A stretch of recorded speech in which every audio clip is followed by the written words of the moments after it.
But I told a good friend of mine today that I would go live um, and discuss a particular topic that there seems to be a lot of questions about. So I'm going to wait for a few more minutes to see. And I'm only on YouTube, Facebook, and Twitch today because this is where I'm at today. I'm in the basement, as you can hear. I've got my washer dryer going because it's chore day, and I'm just sitting here uh, kicking it. I'm just kicking it. But I'll wait for a few more moments. There's two people here. Let me know who you are. Let me see if I can catch the if I can change something here so I can see the. You know what? I have two devices going. My iPad. So if you see me look that way, I'm just, you know what? How about I do this so that I can see what's coming up in the chat, so that I don't have to worry about what's going on here on you know, I'm just sitting in my lounger as I wait here. I figured I might as well make use of this wall behind me, you know. Might as well. So we got about three people here. Tell me who you are. Tell me who you are, and we'll get started. Listen, your girl is. This is Sunday. Dinner is almost ready. Uh, so you know I won't keep you long, but um, we're gonna talk about this question. Are you still waiting? Are you still waiting for your desire? Let me see if I can put it into perspective for you what we do when we wait. Remember the principle of correspondence, as within, so without. So if you are waiting, it means you're not doing something. You're just waiting. So here's an analogy, because waiting is psychological, but we're gonna expand on it a little bit more. Um, hey, Melly Mel. Ooh, Big Mike is in the house. Oh, Netaru. Hello. Hello, welcome. I'm reading the chat. But when a woman is pregnant, right? This is the best analogy I can give because it will put waiting into perspective for you. When she is waiting, because she's pregnant, right? So there's not a lot going on in the first trimester that the rest of the world can see. So one, the rest of the world doesn't know what is happening. But then she starts to show. Is she waiting for the baby to be born? Or is she waiting for the baby to be born to accept the fact that she's pregnant? This is, I'm trying to paint the picture between waiting for something and accepting something. So she's pregnant. Is she waiting? Or has she accepted and just going along with how this pregnancy unfolds? So, what are we doing in our lives? When we say, I want to accomplish something, has there been a mental impregnation? Have you convinced yourself? But how do you convince yourself? By accepting that what you say that you want to accomplish is true. When you accept what you say you are, you know what? I'm doing this, done. That's your conviction. It is your level of conviction is the best word, where you say it and you know that it is true and nothing else is true but that, right? So it is the conviction of the reality of what is unseen. Well, you'll get the evidence of it because you could say, well, Angela, she's pregnant. She's going to feel that baby kick in. She'll go to a sonogram appointment. She'll hear the heartbeat, blah, blah, blah. Yes. So in your life, you're going to use the principle of correspondence, as above, so below. So in your life, where in your life here in your imagination is the evidence of what you believe? You see, we keep looking for signs before something happens for us to believe in it. We keep looking for signs before we commit. Signs only follow. When she pees on the stick and see two plus signs, she's not getting two plus signs because she could be pregnant. The pregnancy is confirmed, so signs follow. Okay, but Angela, I still don't have the job yet. I'm still hoping for the job. That's the problem. You're hoping for the job. You have not accepted it. You have not accepted that the job is yours. You've not given it to yourself. You have not mentally impregnated yourself to say, listen, that job is mine. The job is mine. It is done. It is over. And what do? You get up and you go about the day. You see, we live. She's pregnant. So she goes, she's still working. Listen, some women work till they full 9 months, okay? Some women work that long. So the whole point of what I'm trying to convey to you here is when you have a level of conviction about the thing that you believe to be true, you don't sit around and go, I hope. No, you get up and you live your life. You got bills to pay. You got to clean the house. Listen, I'm doing laundry. I got to get my lunch ready for tomorrow. I got to make sure the gas is in the car. I'm living my life with the conviction that what I say is true, even though, even though in those first 90 days, nothing looks like it has changed at all. Nobody knows she's pregnant, so she can keep a secret. Nobody knows. So you're keeping this secret, yes? But because you're keeping the secret, what do you know? It is the conviction that keeps you focused. So conviction meaning not, the judge is going to say, you're sentenced to however many. No, that's not conviction that I'm talking about. Conviction means that what you say here, you believe it with every fiber of your being. That is the conviction. The knowing. Like right now, what's your conviction? I know that when I get up and I go to work in the morning, my job is there. That's the conviction I have. Oh, yes, it is. Right? It's there. Period. I know that when I go upstairs, I haven't burnt the potatoes. Ooh, well, I did turn the stove. I turned the heat down in the oven, so I'm pretty sure I didn't burn those potatoes. What I'm trying to convey to you is this. You have to believe in what you have said. You have to believe. If you say, I'm getting married in 6 weeks, I don't even have a fiance. How am I going to get married in 6 weeks? How are you going to say that you don't believe it? You don't know that it's true. Why not? Because you're just going with that. You're just pretending. It's something you're hoping and wishing for. But when you are in your mind's eye and you say, here's what I want.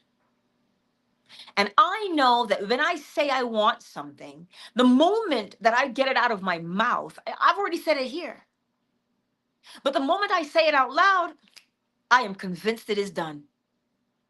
And you get up, you go to work, you clean, you interact with people. That's what you do because you become so busy in living that you're not waiting for something to happen. Why not? Because you are busy living. When you are busy living, things happen naturally. If you're busy waiting, it's like you have tethered your desire and it cannot float. It cannot do anything. You got the brakes on it because you're waiting. Let me know if this makes sense. Eh, A soul of a man still waiting for those winning lotto numbers. Listen, let me tell you, this is fact, right? So, how do you explain that? For all the people who won the lottery, right? What were they doing? I know this one man here in our city, he was in our province. And he said, I just do what I always do. I went to go fill up on gas, and I bought a ticket like I always buy the ticket, and I just put the ticket right there because he filled up on gas. He's going to work. He just put the ticket on the side. Did he put the ticket on the side and sit at home on the couch and go, let me win, let me win, let me win, let me win, let me win, let me win? No. He bought the ticket. He put it in the glove box. He went to work. He did whatever he was going to do. He was busy living his life. And so cause and effect were in order. Because he bought the ticket, he won. He wasn't hung up on waiting to win. He just said, meh. And he went along and he lived his life. That's what he's doing. So I'm glad you put that in the chat, Soul of a Man. Hey, Cyber, I see you. Hey, Brandon and cousin, I see you. But I'm trusting that it makes sense. Ask your questions because we keep getting waiting confused for living. Waiting is not living. Waiting, that's what you're doing. You are living your life. And when you live your life, you make choices. And from those choices, those causes, we get effects. So if you do not live, how can the effect unfold? How can you be in the right place at the right time if you don't go anywhere? So it's not about waiting. I have a song, as you all know. I've been waiting for so long for Mr. Right to come along. I'm so very tired of being alone. Right? That's the song. I've been waiting for Mr. Right. How can I expect Mr. Right if I'm sitting here waiting? I have to get out and live life. When you live, Alanis Morissette, you live, you learn. Whatever, right? That's what she's saying. You lose, you learn, right? This is her song. But you have to live. You don't sit and just hope. Why not? Because when we are hoping, as within, so without, hoping comes from a place of worry and desperation. Because I hope this turns out. We don't hope. We live with the expectation of satisfaction. That is the difference. We live with the expectation of satisfaction.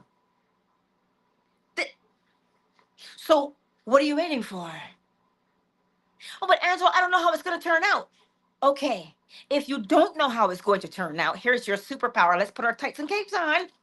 What do you want to happen? Let me tell you an example. I was sitting in the kitchen and I was going through this conversation in my mind's eye of what I would tell somebody about the situation. Well, I can't do it right now because, and I was going through in my mind's eye having this conversation. And all this conversation was doing was reminding me that I did not have enough of something. That's all the conversation was doing, reminding me of what I did not have. And I was so caught up in the conversation, I lost myself in the conversation. But in losing yourself in the conversation, because that's what we do, we lose ourselves in the conversation, in the mental conversation. When we lose ourselves in the conversation, we're not paying attention to how we feel. Because if we did pay attention to how we felt in the midst of that conversation, you would know that you, as within, so without, were prolonging your current problem. You see, we don't wait around for things. You get into your imagination in your mind's eye and you say, what would it be like if I was like a pampered housewife? What would that be like? Well, girl, let me tell you, I would eat bonbons, I would cook, I would bake. Shoot, I would make the bonbons I eat. Ow. I would greet my husband at the door with an apron on. Just an apron. Yes. Get into your mind's eye and play around with these things. Why? Because when you are in your imagination, right? Because I know some of you said, just an apron. You dirty. Oh, you're a bad girl. You're a naughty girl. Yes. And what of it? You have to walk in the truth of what you are. And you and I walk in the truth of what we say we are on a daily basis. So, how can we be surprised when something happens? When you're walking in it. So, if you're walking in the waiting, what's going to happen? You're going to be waiting. Let me answer Cyber's question. Cyber says, what do you think about the idea of not working for results? Keeping the true reality and the dream separated. So then you fulfill in imagination and don't care whether it shows up out here or not. Number one, you care that it shows up. Let's get that sorted out right now. Because if you didn't care that it showed up, the desire wouldn't be there. Okay? The desire is telling you where you are in your mind's eye, in your life. That's what the desire is. So when you get the desire, you say, oh, this desire is here because I am here in this spot right now. So if I am lonely, I'm so lonely, don't have nobody for my own. You make your dog bark when you do it. I should stop it from a rooster crows. But you hear what I'm telling you? If you are living in a state of loneliness, your desire will always be for companionship. So remember where the desire emerges from. The desire emerges from the state. So if you get into the state that you want to be in, huh? I'm rich, bitch, Dave Chappelle. If you get into that state and you live in that state, well, then the desire to live as a wealthy woman emerges because it's the state that you are in. So, because you are waiting, you are in a state of longing. You're not in a state of having. How do you get into a state of having? Hmm. What would it be like if I were in like a totally beautiful relationship? What would that look like to me? Well, girl, he'd be handsome. Ow. He'd be big and he'd be burly and he'd be funny. He'd be all of those things because that's what you like, right? So then you start to paint the picture. You're painting it on the canvas of your life. You're painting the picture. You're putting a splash of red here because that's joy, right? You're putting a splash of purple here because that's passion. You're putting a splash of yellow. Ooh. That is control. You're putting a splash of orange because, oh, that is sensuality. So you're painting this picture with the characteristics of who you are and what you want that person to be. And once you paint the picture here in your mind's eye and you see what it's like, you go, oh, okay, wait, I want more purple in that. You add more purple with whatever experience you want it to be. So let me ask you this. Once you've finished painting the picture in your mind's eye, is the picture not complete? Cyber, this is the answer to your question. Painting the picture, you've painted it in your mind's eye and you're looking at it. But once you've painted the picture, right, you'll realize you painted that picture from somewhere within yourself. And it begins to feel a particular way right in your bosom, right in here. Oh, yeah. It feels a particular way. And you say, oh, yes. Every time I think of Mr. or Mrs. Right, I get a feeling, yeah, it's warm and it's fuzzy and it makes me feel so good, right? It's that feeling that you get. So you don't even have to think about them anymore. You just walk in the state of that feeling of this is it right here. I know exactly what it feels like. And you go about your business. Next thing you know, you meet somebody at the grocery store. You meet somebody at the gas station because you got to go pay for your gas before you pump it, right? So you could be walking to the cashier or you could be putting it in at the pump and they drive in and strike up a conversation. You don't know, but you're busy living. And because you're busy living, all of a sudden you're talking to this person and you get that feeling that you had when you painted this picture. And you're like, oh, wait a minute, wait a minute, something feels familiar. Something feels familiar. And what do they say? Hey, I was wondering, would you like to do coffee sometime? And you say, why, sure. You go out, you have coffee, you keep talking. It's been 2 weeks, it's been 3 weeks, it's been 4 weeks, 5 weeks. And something in the back of your mind says, wait a minute, this is my picture. This is what I've been looking for. This is what I painted. But how is that going to happen to you if you are sitting here hoping and wishing and pining and longing, as within, so without? So here's how we're going to play a little game, shall we? Because life is a game, is it not? Life is a beautiful game. Here's how let me make sure I'm not missing anything in the chat because I have the chat over here. um, yes, waiting is a state. So if you are in a state of waiting, I wonder what you'll have to do. Wait, let me consult my crystal ball. If you are in a state of waiting, you'll be waiting. How do I know? Because the state tells you the outcome. If you are in a state of health, well, your body is not going to be broken.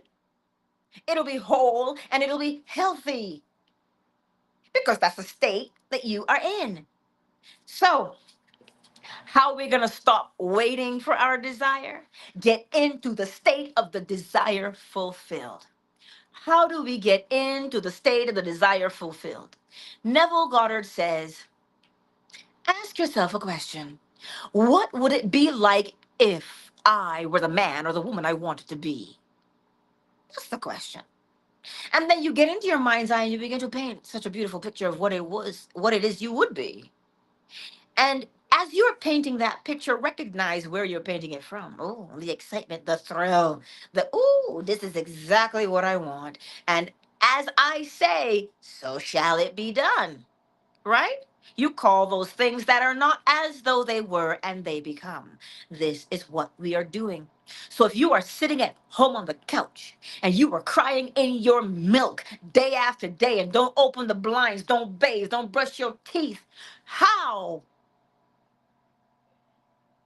how do you expect the external life to change? Angela, you're so hard, you're so cold. What if that person is really going through it? It's not that I don't care or that I don't understand what you're going through. You listen, there's an ebb and a flow. You think I don't have dark days? Uh-huh. But where am I anchored? I'm anchored in the principles. So I can have a dark day or two. Shoot, I can have a dark week. But I know what I know. I know that I can put myself into any state. But you see, because we don't know that that's what we are doing, we continually keep ourselves in a particular state, hoping and wishing for change. The power is in your bosom. Let me see the question because I saw it slide up. Melly Mel, willpower versus waiting. Now, this is a beautiful question. Willpower. The spleen is in charge of willpower. Yes. No, that's intellect. Sorry. That's your capacity to think. That's a spleen. Thinking, clear thinking. Willpower, the E. E. I'm thinking, stomach? I don't remember. But either way, there's an organ associated with willpower. Kidneys.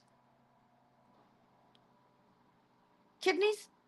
Memory serves me correctly? Willpower. The will. You're saying if I apply more pressure, if I apply more force, if I apply more if I put my back into it, if I keep my hand on the plow, if I do more elbow grease, this thing will work. That is willpower. Willpower does not stand a chance. Imagination will win every single time because There's no elbow grease required. There's no effort required with imagining. If I ask you to lay on your bed right now and close your eyes and pretend that you're laying in a cabana on the beach, you can hear caw, caw, you can hear the birds overhead. You can hear the planes coming into land. Purr. You can hear the kids shrieking as the wave comes in. Yeah. You can hear a foreign dialect because you are in a foreign country. Hey, what's up, going? How you doing, eh? You can hear all of that as you just lay there on your chaise in your cabana. Did you have to apply elbow grease? No, you did not. You just allowed your imagination to run wild and do what it was going to do. That is all you did. No willpower required. Because willpower actually takes energy. This is why when you're forcing things to happen in your life, you deplete your energy. You become tired because you're tired of forcing it to work. You don't have to force it to work. Imagine that it has and get the feeling of it having worked. That does not cost you anything. For instance, if I say to you, maybe there's a guy that you have your eye on and you've been thinking about him. Or maybe there's a girl, that you've been thinking about and you've got your eye on them. And wouldn't you like to take them to dinner? Wouldn't you like to take them to the movies? Wouldn't you like to hear them laugh? What do? You get in here and you can see the night unfold because love is in the air. No willpower required. But now, for willpower, you got to get up in the morning and make sure your edges are laid just right. Make sure your beard is cut just right. Make sure you smell good. You're doing and you're doing and you're doing and you're doing just to get their attention. And they don't see you and you think you have to try harder. That is willpower. But if you get into your imagination, you see life. Life is all fun and games. Angela, how could you say such a thing? If we looked at life as fun and games, we'd enjoy playing it more. But because we take life so seriously, we keep thinking about how we're going to force it and make it happen.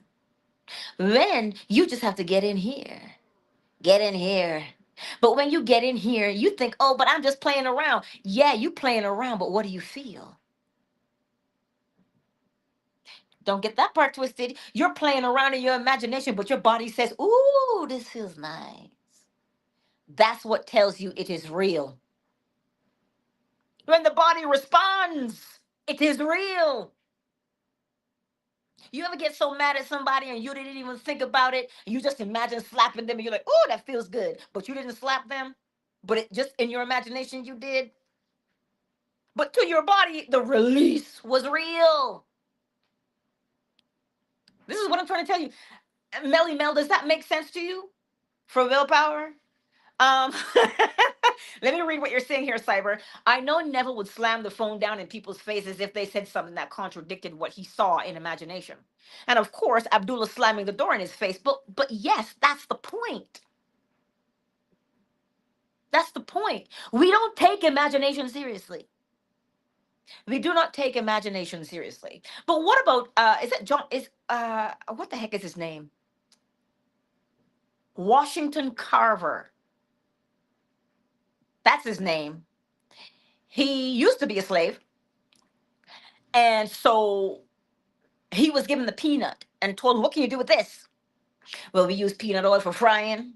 We use peanut oil for this. We use peanuts for that. We use peanuts for this, this, this. Where do you think he got that idea? Willpower? No. What did he do? He sat down and said, I wonder what I could use peanuts for. Because they're tasty. I could roast them. I could make peanut butter. I could make peanut oil. What else can I do with peanuts? He sat there and he thought about it, and it was just in his imagination. Alexander Graham Bell, allegedly, invented the telephone in 1876. What do you think his question was? I wonder if I could get people to talk to each other over long distances without seeing their face. I wonder if I could do that. Huh. I wonder what that would be like if we could make that happen. And so he sat there and he imagined. He knew the outcome. What was his outcome? He wanted people to speak to each other over long distances without having to see their face. But for some reason, we insist on seeing somebody's face to have them be a reliable source. I digress. Yeah, that was a shot. Shots fired. Because allegedly people like seeing my face. I don't know why, but I digress. So here he did. He invented the telephone so that we could talk over long distances and you don't have to see me, but you can hear me, right? Where do you think that came from? Not elbow grease, but stillness and imagination. But he knew what he wanted. He wanted the capability of speaking over long distances. That's what he wanted. The capability of speaking over long distance. So, what do you want? A job that does what? Work life balance, a great working environment. Cha-ching, money in the bank, make it rain. That's what you want, right? So get in here. What would that look like to you? Huh? What would it look like to you? What would prove to you that that was your ideal job that you got? Working in a work-life balance, and everybody was hunky-dory, and everybody was pleasant to one another because they all had the same vision, work-life balance, loved everybody, had a good life. And then you didn't even have to worry about your bills. What would show you that that's true? What can you see in your mind's eye that would confirm for you that that is true? Then that is what you do. And because you are in that state, your desires now will arise from there. And you will get the desire to, go this place. Next thing you know, somebody says, oh my goodness. Well, we're hiring. And I wondered, are you looking for work?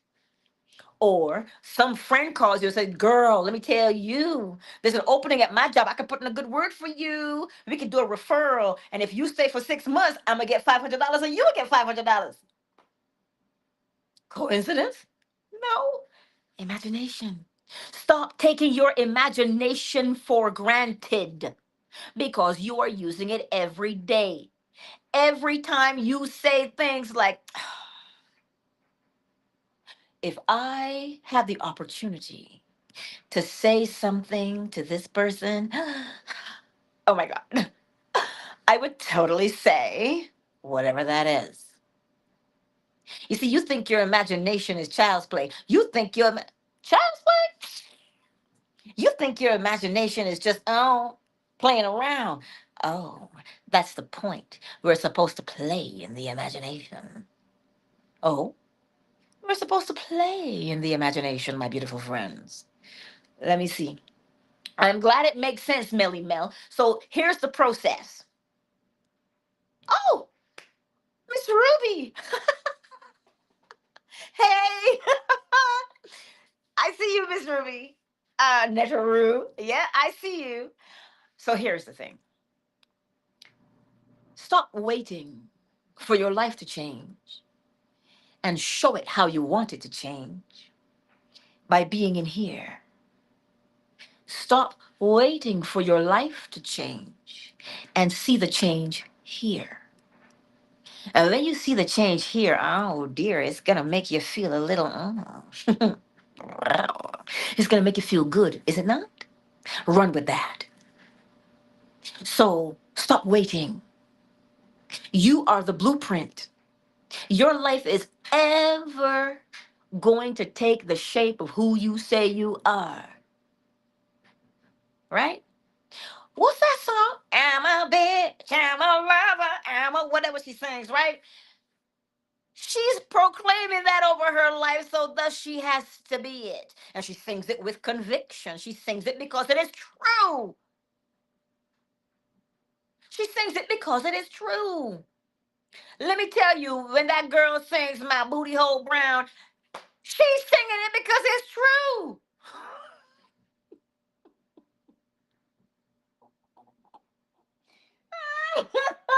Jesus Jesus, give me strength today.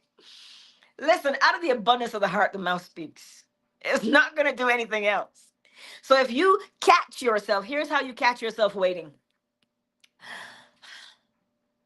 Oh my God. I have been waiting forever for this thing to change in my life, and like it's taking so long. It's been like 3 weeks and nothing has changed. Why is it taking so long? That's your cue to recognize that you're waiting. And if you're waiting, ain't nothing happening. So, what are you gonna do when you catch yourself waiting? You're gonna get into your imagination and you listen, you are going to play around in it. Ow. Oh. You're gonna play around in your imagination, honey. Play in the imagination. How do you want it to turn out? How do you want it to be? Play in the imagination. That's the suggestion because that is what you are doing anyway. You think you driving down the street and you cussing somebody out and you don't even want to go to work. And every time you think of your supervisor, you cussing your supervisor in your mind's eye. And when you go to work, it's tense. You can cut the tension with a knife. Where did that happen? In your mind's eye. Why? Because you are convicted every time you think about your supervisor. Not me. I'm just making I'm just giving an example, okay? I'm saying, but I do have one of those at work. Every time I gotta drive to work, I catch myself when my stomach feels tight and I say, "Ooh, Angela, you better stop holding that stomach or you're gonna get constipated." Why are you gonna get constipated, Angela? Because you sitting here arguing in your head about that one co-worker that you have to work with that you don't quite like that much. Cause she mean and she bitter. Well, because she's mean and bitter does not mean I need to be constipated because I'm holding the tension in my belly because I'm dreading having to go to work. So that means that's my cue. And I snap out of it and I say, girl, how you want to walk into the office?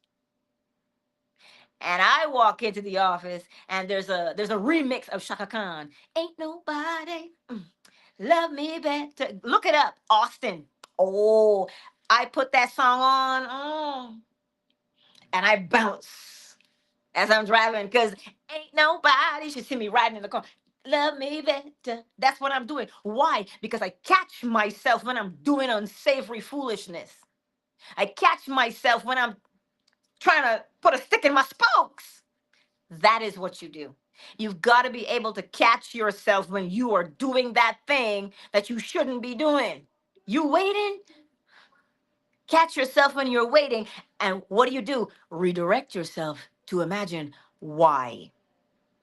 Because every time you imagine how you want it to be, it becomes more real and more real and more real to you. And then it's just a matter of time. And that would be Brooke Benton. If you don't know who he is, one of the best baritones there is. Well, was. Same one you played a game with, same one you made cry. That's what, listen, Brooke Benton was awesome. Awesome.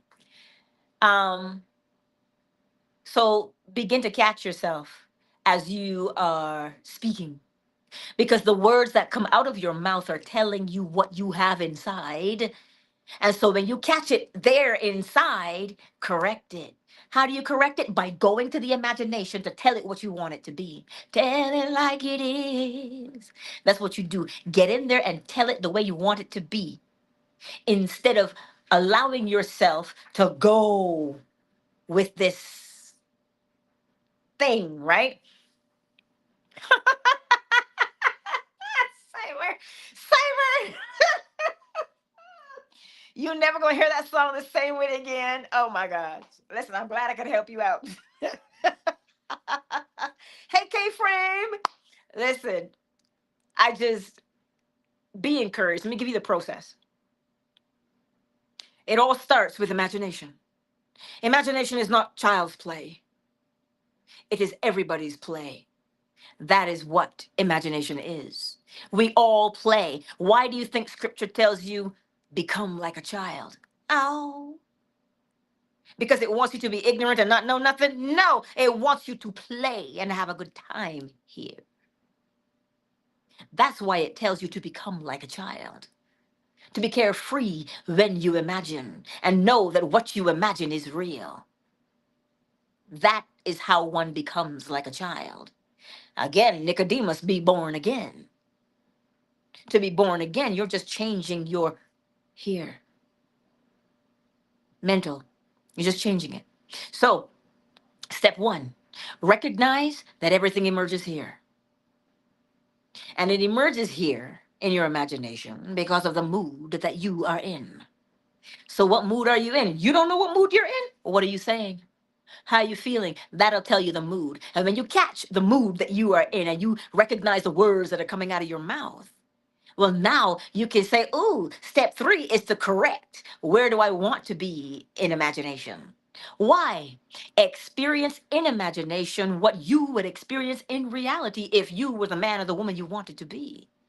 So every time you catch yourself acting a fool, cussing somebody out in your mind's eye, you want strife in your life? You want stress in your life? Well, keep doing that. Or when you catch it, say, oh, girl, what you doing? Or, if you're a man, you say, what you doing? That's what you tell yourself. What are you doing? And then you say, I don't want to do that. If you don't want to do that, what do you want to do? Then get into your mind's eye and experience what you want to do here in your imagination.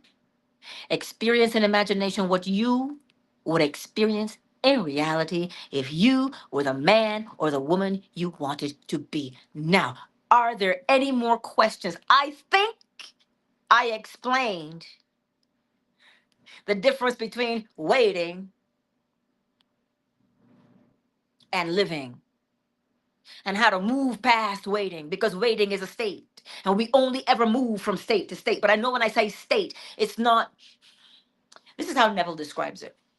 Um, you say Kentucky. Kentucky is a state. Well, you're going to pass through Kentucky.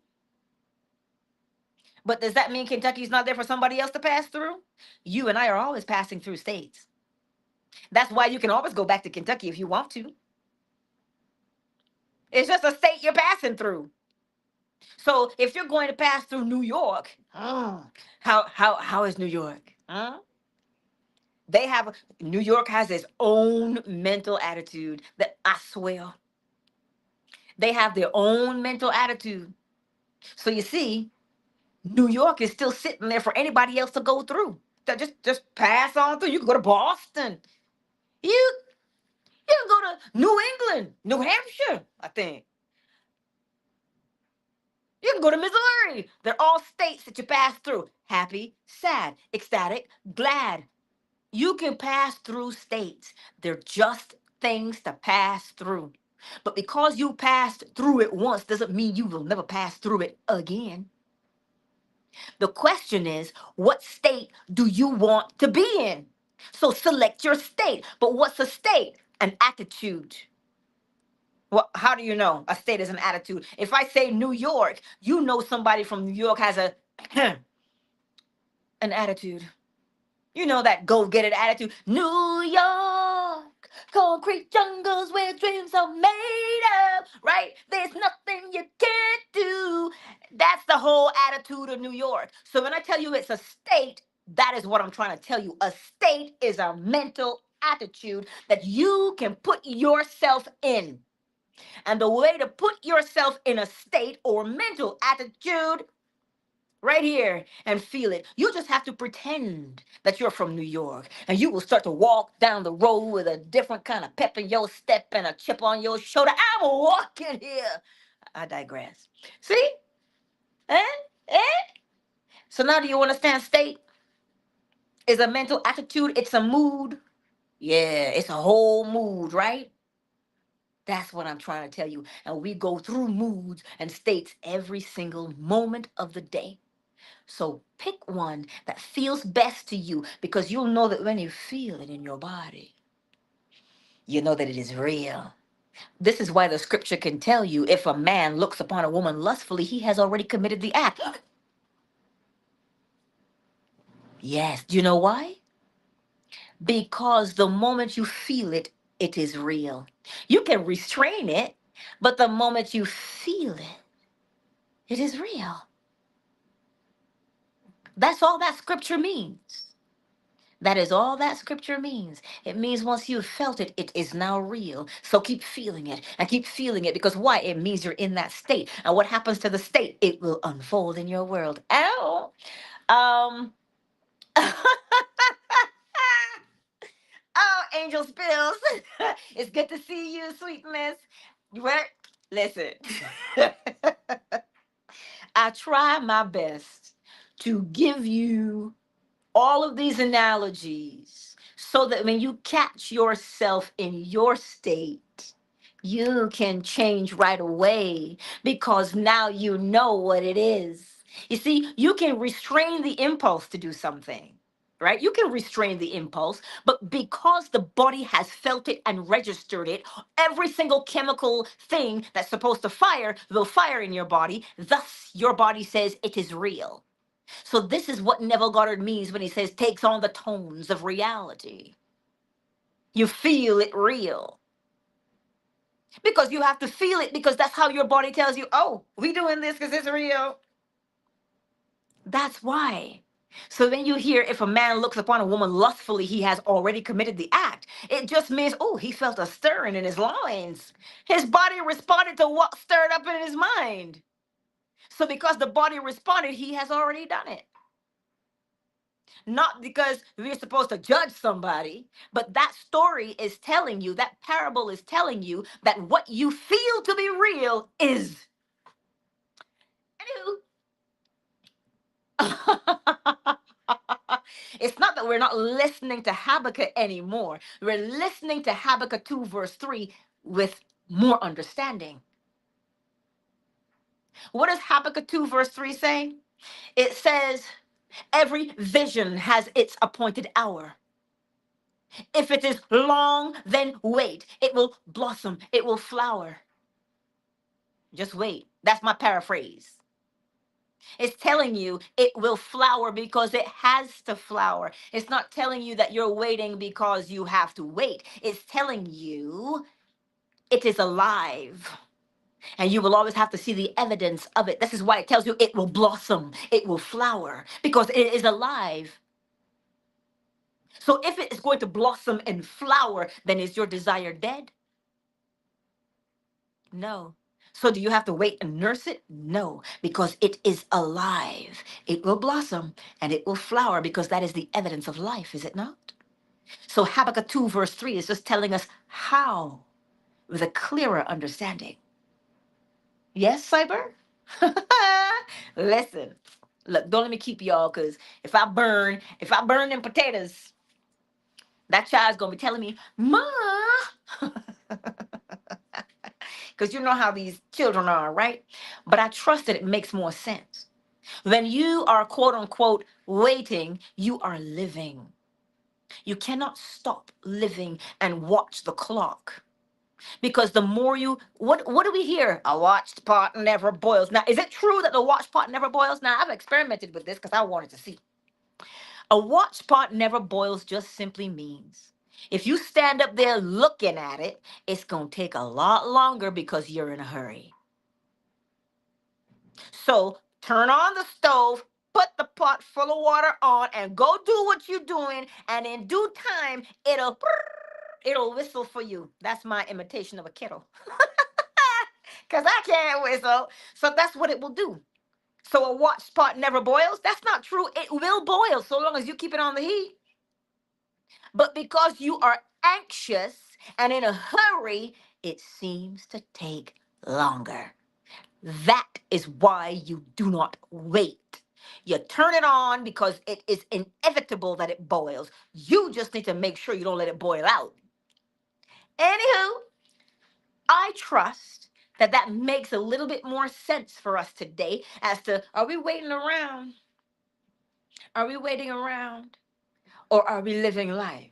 And as we live life, it blossoms and it flowers and it unfolds. And as it unfolds, our harvest is there. You go, oh snap, there's my harvest. Ooh. And you go and you do what? Reap the harvest. That is what we do, my beautiful friends. So stop all of this waiting around. You think I'm talking to you, don't you? I'm not talking to you. Well, I'm talking to you, and I'm talking to you, and I'm talking to you, and I'm talking to you. I'm talking to everybody. So those who have ears to hear, let them hear. Are there any more questions before I go? Because this was impromptu. I was just talking to a good girlfriend and I said, "Ooh, let me do it." I said, "I'll do it." And so here we are, and so many things unfolded from this. So the key to living your life is to live it like Paula Jill Scott, living my life like it's golden, golden. And so when you, if you start humming that song and you walking down the street talking about living my life like it's golden, golden, living my life like it's golden, baby. If that's what you doing, you think you have time to be crying in your soup? And if you don't have time to be crying in your soup, what's going to happen in your life? Beautiful things unfold because you're in a different state of mind, a different mental mood, a different mental attitude. Anyway, I'm done. So, Melly Mel, doesn't matter what it is we're going through. What matters is, do you know where you want to end up? Oh, do you know where you want to end up? This is your Uber driver, honey. Get in and say, because your Uber driver will say, destination, right? You get in and destination, please. And you tell it. Because if you don't give it a destination, it's not going to move. So you see, when Neville Goddard says you are the operant power, even though the Uber driver is driving that car, if you don't tell him where to go, you ain't going to get anywhere. But I digress. Um, John 15:18. If the world hates you, keep in mind that it hated me first. But who's me, Cyber? Who is me? The world hates because they hate themselves. So yes, they hated me first because who is Jesus? Well, I and my Father are one. So who is Jesus? Oh, don't you come for me. I know some of y'all went to church today and heard about a whole nother Jesus. But that's all right. You can call it blasphemy if you want to. But last time I checked, it said in scripture, Paul said, do you not know that Jesus Christ is within you? So if you don't know that Jesus Christ is within you and Jesus Christ said, I and my Father are one. So where's Jesus and where's God? Right here. But you can pick and choose about the Bible if you want to. I don't pick and choose. It's psychological. Anyway, I trust you got something from this today and you got some questions answered so you can look inside of your own self and say to your own self, self, let's go do something. Let's go live a life. But remember, however the self is feeling is how the self will act. Mm. Well, that's exactly it, right? Also, Brandon did bring that verse up last night. You see? Cool. And that's a good as within, so without. But yes, of course. You see, Neville lived the principles day in and day out. And all he's telling you to do is live the principles. He's not telling you, oh, that deal. Oh, I see you, that deal. I see you, that deal. I see you. So, anywho, I trust that it made sense to you today. I don't want to leave anybody hanging. If you have any questions, now is a good time to drop it in the chat and I will answer the question and not be so long winded. So I'll wait. Ooh. Listen, I will tell Lil Bit. And Lil Bit says he's sorry. He didn't mean to blast your eardrums the other morning. He didn't mean to. He was just doing as roosters do. I'll give him a hug and a kiss for you. Don't worry. Shoot, I hug and kiss that poor child every day. And it's funny because he'll look me in the eye, and it's interesting. He's looking me in my eye, and he can only see himself. I'm looking him in the eye, and I can only see myself. Yeah. So he doesn't see me; he sees himself. And so I kiss him all the time. I say, "Oh, my sweet boy," and I kiss him. Because he's sweet. Maybe I should go get him so he can say bye to y'all. That means give me 1 minute and I'm going to run upstairs and go get my rooster. But that'll give you a minute to type. Uh,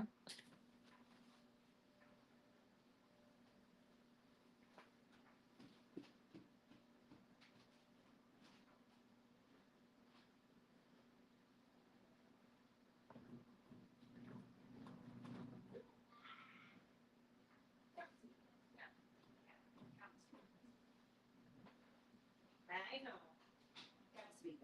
Oh, who's that sweet chicken? Who's the sweet Roo? But mommy, why do you always have to hold me all the time, mama? Mama, why do you always have to hold me?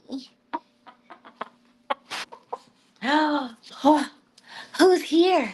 Who's here to say hi to everybody today? Is that you, Roo?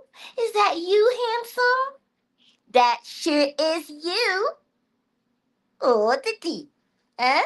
That's my baby. That's my little baby. Okay, okay, okay. Don't beat me. Don't you beat me. I know. Here, look. You go right there for a minute. Well, you can sit in my lap if you like. You can sit in my lap if you would like to. You see, you trying to beat me on public TV? Don't get mad. Okay, good boy. Good boy. I know. So, Cyber says, hey. Yeah, here he is. This is my baby. He's always here. But he not. He is always where his mama is. He's never far from his mama. Ever. He's never far from me. Ever, ever. So you see, a little bit, you came, you saw, you conquered, and everybody say hey to you. And we're gonna go upstairs and have some dinner now, right? So, guys, in the event that you have more questions, feel free. Relax. You got where you going? You shy? Relax, relax, relax, relax, relax. That's because you're seeing yourself. You're seeing yourself, aren't you? So, in the event that you have more questions, slide into my DMs and I'll respond to your questions. Right? I'll respond. Yeah? Anything you want to say, handsome, before we go? You don't want to say nothing? Hmm? You don't want to say nothing? Hmm? You don't want to say anything? Nothing? All right, y'all. You know I love you. And I'll talk to you in the morning. I'll talk to you in the morning when I'm having my tea and we'll get ready for work, eh? Eh? Eh? And of course, if he's awake, he'll be singing. He'll be singing his song.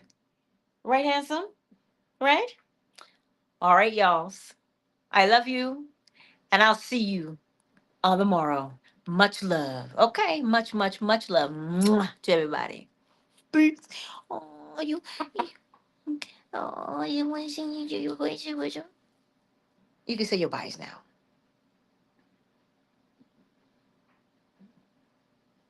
You just don't peck me.